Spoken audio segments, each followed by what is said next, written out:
Greetings hobbyists, this is Artisans of All, and in this video we're reviewing the Anycubic Photon P1. So let's start with the standard things. Unboxing is, well, unboxing, it's all pretty much the same at this point. It's well padded so it's not going to get damaged in transit. I will say I do prefer it when companies pack 3D printers in sideways so they're easier to get out directly onto a table. It stops you having the chance of dropping things. So that's a good start. And as is normal, to save a bit of space, the build plate is inside the printer in additional foam. Take off any of the plastic wrapping that's left, find the pitifully short power cable. Come on guys, do better, I know everyone's doing this but it's annoying. And we can turn on the printer for the first time.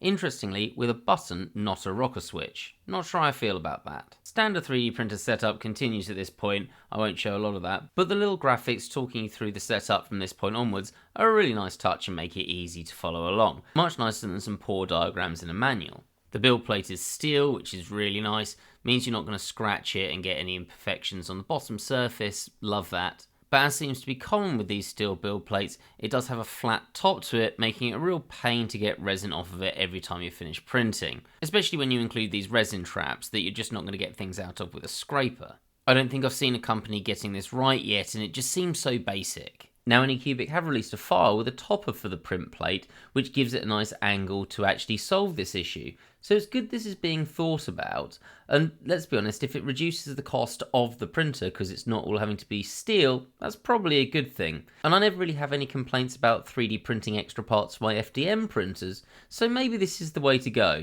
What do you think? The build plate attaches with the pressure latch, vastly preferred there, and so does the resin vat, which again, great to see that, so much better than those screws. I don't know why that's so satisfying, but it is. Pour in your resin of choice, and you're good to go. I'm going to be using some of the Anycubic High Detail Craftsman resin, which comes in this lovely Tremor Blood orange. And anyone wanting to criticise my choice of using a clip from the second film then instead of the first, you can just jog on. Now I've kind of come back a stage to show this because it's better in its own section, but there are some interesting differences about the P1 compared to other printers. The first being this wavy screen, which is meant to reduce the peel forces and mean you can use smaller supports. Combined with a resin heater, which is actually in the resin vat, we should get some very good and consistently good quality prints from the Photon P1. And I have to say a heater is pretty much essential if you're in the UK and not printing in a heated room. The build plate also moves up and down as the heating's going on to help mix it and make sure you've got an even temperature, so sensible thoughts there. There's also some pretty next level monitoring. Not only do you have a camera so you can watch and check on your printing as you go, before it starts printing, it actually checks quite lightly from the look of it to see if there's any residue at the bottom of your vat, which might be there from a previous print. If you've ever started printing when you've got something there and you hear this massive grinding noise as a fragment of a loose support is ground into your screen or your printing film, you'll know why this is a really good idea. And this monitoring continues throughout the 3D printing process as it monitors the amount of force being used to pull your build plate up, which would tell you if the print's come loose and is no longer actually attached to the build plate. While using this, I didn't get any failed prints at all, so I haven't actually seen if that will automatically detect that and then stop the print, but that's what I would assume would happen here. One other thing which I'm not sure counts as a feature but I wanted to mention, some of the earlier reviews of the P1 pointed out that the cover was not particularly great against UV light, which could obviously cause issues with your resin curing in the vat before you've printed with it, and Anycubic have gone back and fixed that, replacing it with a cover that is fully UV protective, which I'm glad they've done, but that probably shouldn't have been wrong in the first place. And the final feature that we obviously need to mention is that the P1 can dual resin print. I'll do that as its own section of this video, but I just wanted to mention it here as well. Now I don't think this review would be complete without talking about Anycubic slicing software. The reason being that, well, with the Photon, because of the way it works, you're kind of trapped into using this. And if this isn't any good, that's going to be a real negative. Now, what's great about this is as you go in, you've got your choice of resins, so I'm going to be using the Craftsman resin. And once you've done that, it's automatically got all of the settings already sorted for it. You come in here and you can change your quality of your print. So I'm going to put this to high print quality, and it's automatically got the exposure time sorted out.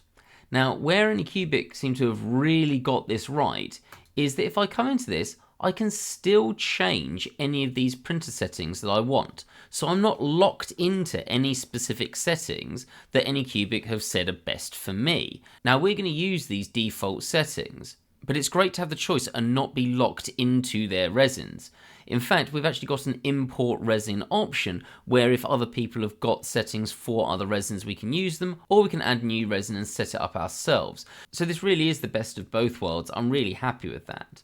You can also choose whether you're using your single vat or dual vat. Again, we'll look at the dual vat in a bit. We'll click single here and have a look at how this is as a bit of software for slicing. So what I'm going to do is just drag in a few models that I typically use for testing out printers. So let's see what this is like. Well, moving things around looks fairly easy. The display looks pretty nice and clear.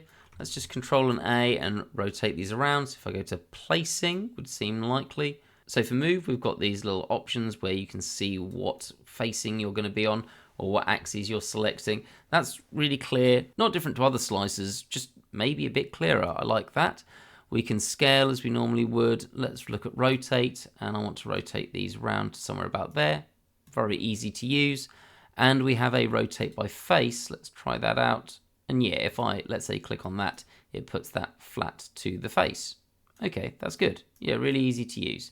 Let's rotate that back. Oops, no, we just want that one and rotate it back. Yeah, very, very simple. We also have the option to do some editing. Looks like we can add text to things, which is great. And we've got some hollowing. Ooh, okay. And apparently it automatically saves things every so often. I've basically just gone off and got myself a drink. So that seems to have happened every 10 minutes. Okay, that's nice. So let's go to supports and see what this looks like. Control and A to select everything.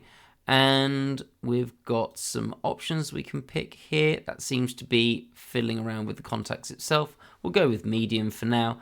We have some options like support painting or manual editing, but what I'm going to do is try the automatic supports and see how this looks. So generate automatic supports, and we'll see how good a job this does.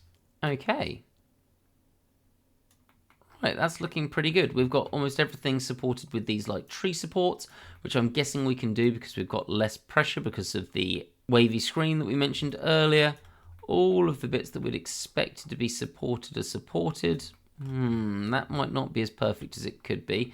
Look, that's going through there. So let's have a look at editing supports. So let's just click on this guy and manual editing, and then we can add supports.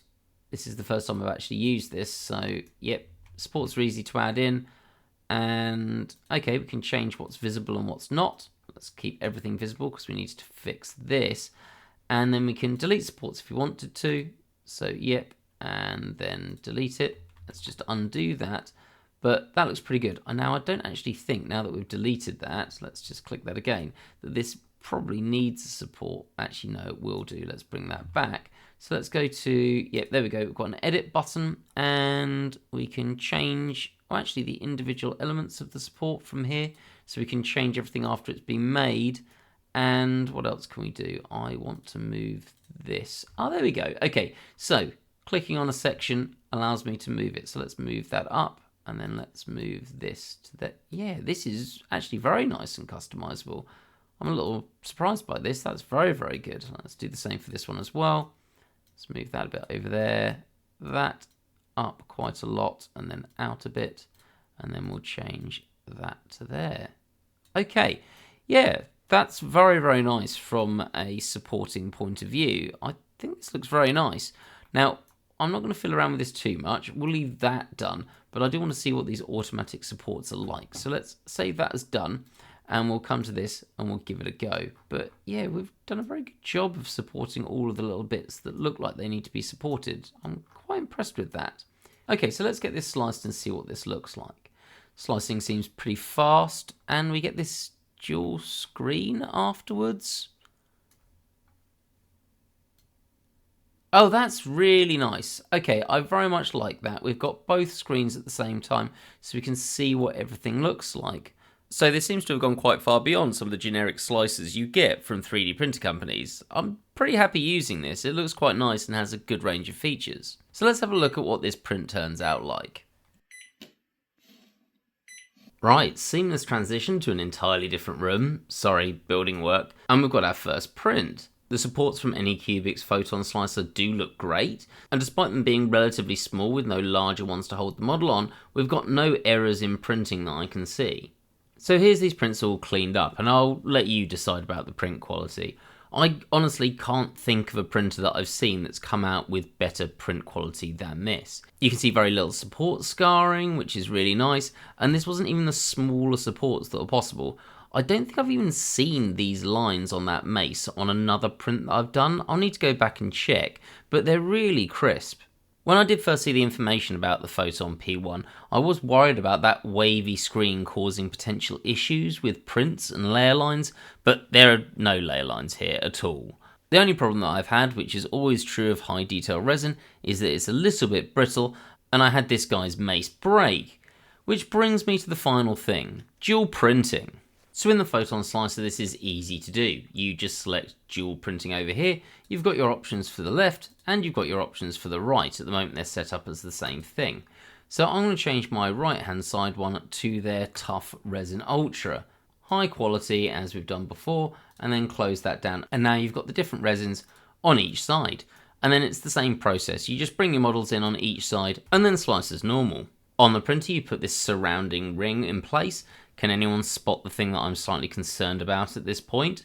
And then install the two little baby vats. They each have their own locking mechanisms, so you can take one out or the other or both. And I do want to point out that this setup is an optional extra. You don't need to buy this if you don't think you're going to find any use for it. And then finally install the split build plate.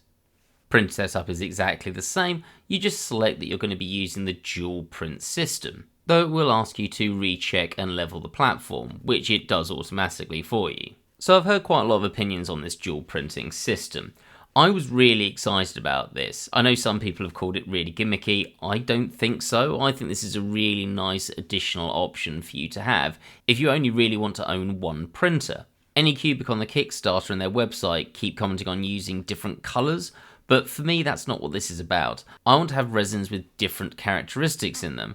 So for example in this I'm going to be printing out some scouts, but being that they have long sniper rifles, we're going to do the bodies in the high detail resin and their sniper rifles in this ultra tough resin, which is going to be way more flexible so they're not likely to break. But I've yet to find one of these tougher flexible resins that can get the detail that you can get in these specifically high detail resins. So it's great that I can print these both out at the same time and not have to go swapping and changing between resins to do so, which is just a pain.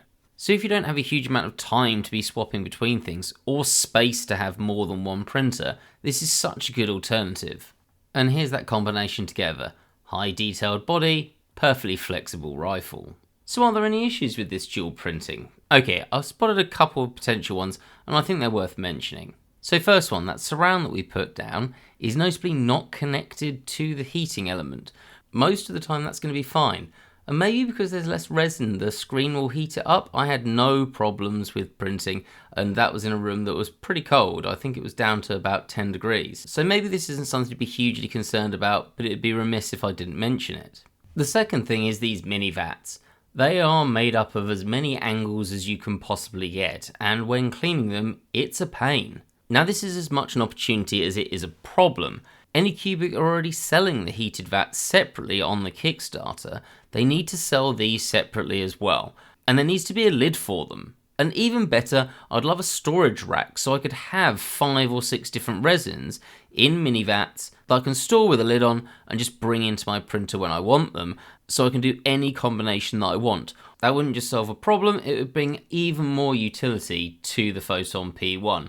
And this is a printer with so much potential, because you can print pretty much any resin on it. It's designed and you can get a build plate for even the most viscous of resins. So let's make the most of it. Anyway, the Anycubic Photon P1 is currently up on Kickstarter. It's $499 at the time of recording, and the Kickstarter ends on the 9th of February. From everything I've seen, this is a very reliable printer with some great slicing software, and the benefit that you've got these resin presets, meaning you don't even need to do test prints. You can use it straight out of the box because it's already leveled. At that price, I really don't think you can go wrong with this.